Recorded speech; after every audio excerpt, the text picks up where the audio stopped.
Hello and welcome to the video version of my journal. I'm Steffanie Rivers. Come on into the conversation. I am multicasting on several platforms. You could be watching on YouTube or Facebook or Twitter or LinkedIn. On whatever platform you're watching, we want to welcome you to the conversation.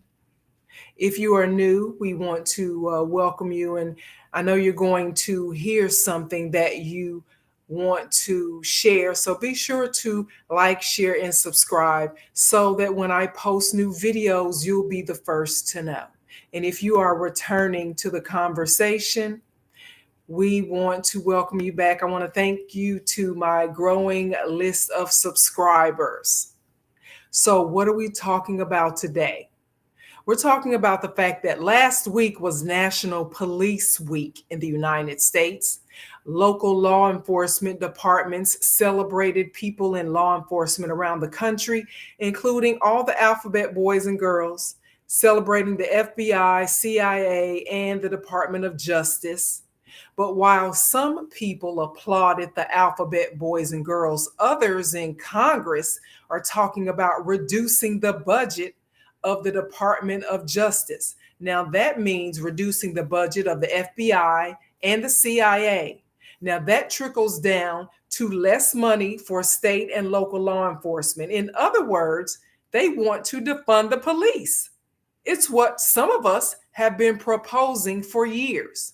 Now, before you get excited thinking a bunch of conservative white dudes give a damn about what you think, just know this: they don't want to defund the police for reasons that we want to defund the police. We have been saying defund the police because of cops like Derek Chauvin, who is in prison now for George Floyd's modern day lynching. We said defund the police for Tamir Rice getting shot and killed in a park by cop Timothy Loman, who murdered Rice in Cleveland, Ohio, on a playground within 10 seconds of arriving at the scene and keeps getting hired at other law enforcement agencies. We said defund the police because Miles Cosgrove, who was part of the murder squad that killed Breonna Taylor in Louisville, was a bad cop in Lexington, Kentucky before he was in Louisville, and went on to murder Breonna and just got hired as a deputy in Carroll County, Kentucky, despite his bully, liar, killer cop reputation.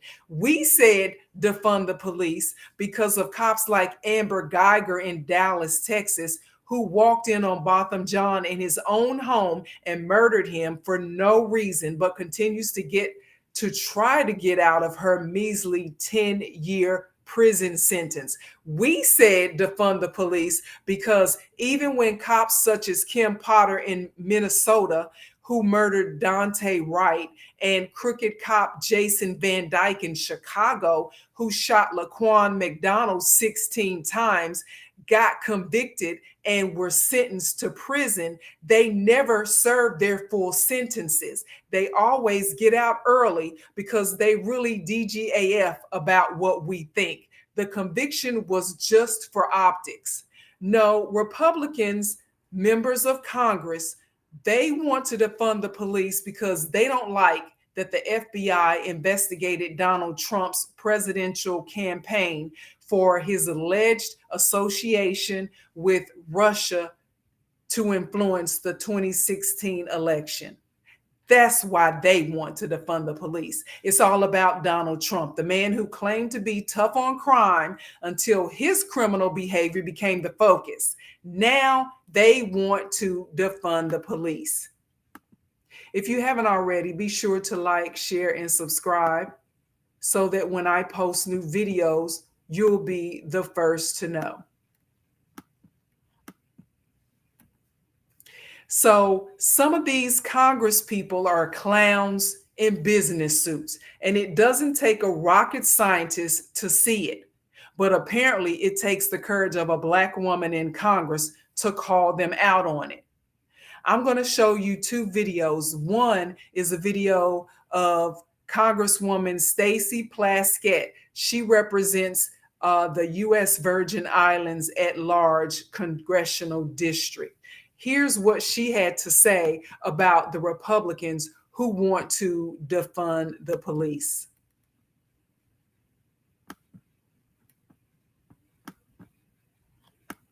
The real thing that Americans need to be focused on is why. My Republican colleagues would like me and others to believe that they've suddenly found religion when it comes to misconduct in law enforcement. Give me a break. When the FBI is rifling through personal correspondence of people of color, when law enforcement tries to push policies to limit the freedom of people practicing a different religion, or unjustly pursuing people in cars who look like Philando Castile or my children, or who are just going about their business, or breaking down the doors of people's homes like Breonna Taylor, do you think my Republican colleagues care about that? They don't bat an eye. But when the FBI investigates conservative Christian white men who are actually threatening violence, suddenly my Republican colleagues are rushing to defund the police. The reason we're here today is because Chairman Jordan wants to make America Trump again. My Republican colleagues aren't here representing their constituents, not my constituents. They're representing Donald Trump. They're acting as his defense attorney, his campaign operative, and everything in between. This committee, this select committee, is a clearinghouse for testing conspiracy theories for Donald Trump to use in his 2024 presidential campaign. What's clear from these hearings is that Donald Trump knows just as well as I do that the danger to him and his MAGA movement is the rule of law. That's why this committee is working so hard to undermine the rule of law.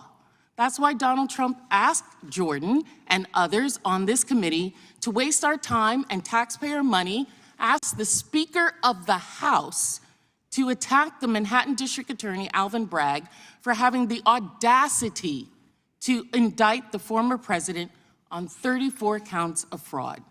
And that's why this committee hasn't given up its stolen election talking point.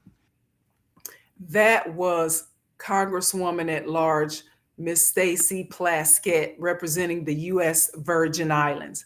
Now, last but not least, I want to show you a video from my Congresswoman, Jasmine Crockett. She is representing the District 30 of the state of Texas.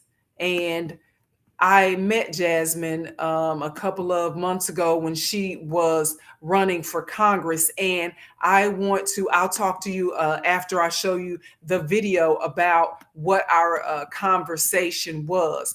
But let me pull up the comments from Representative Jasmine Crockett.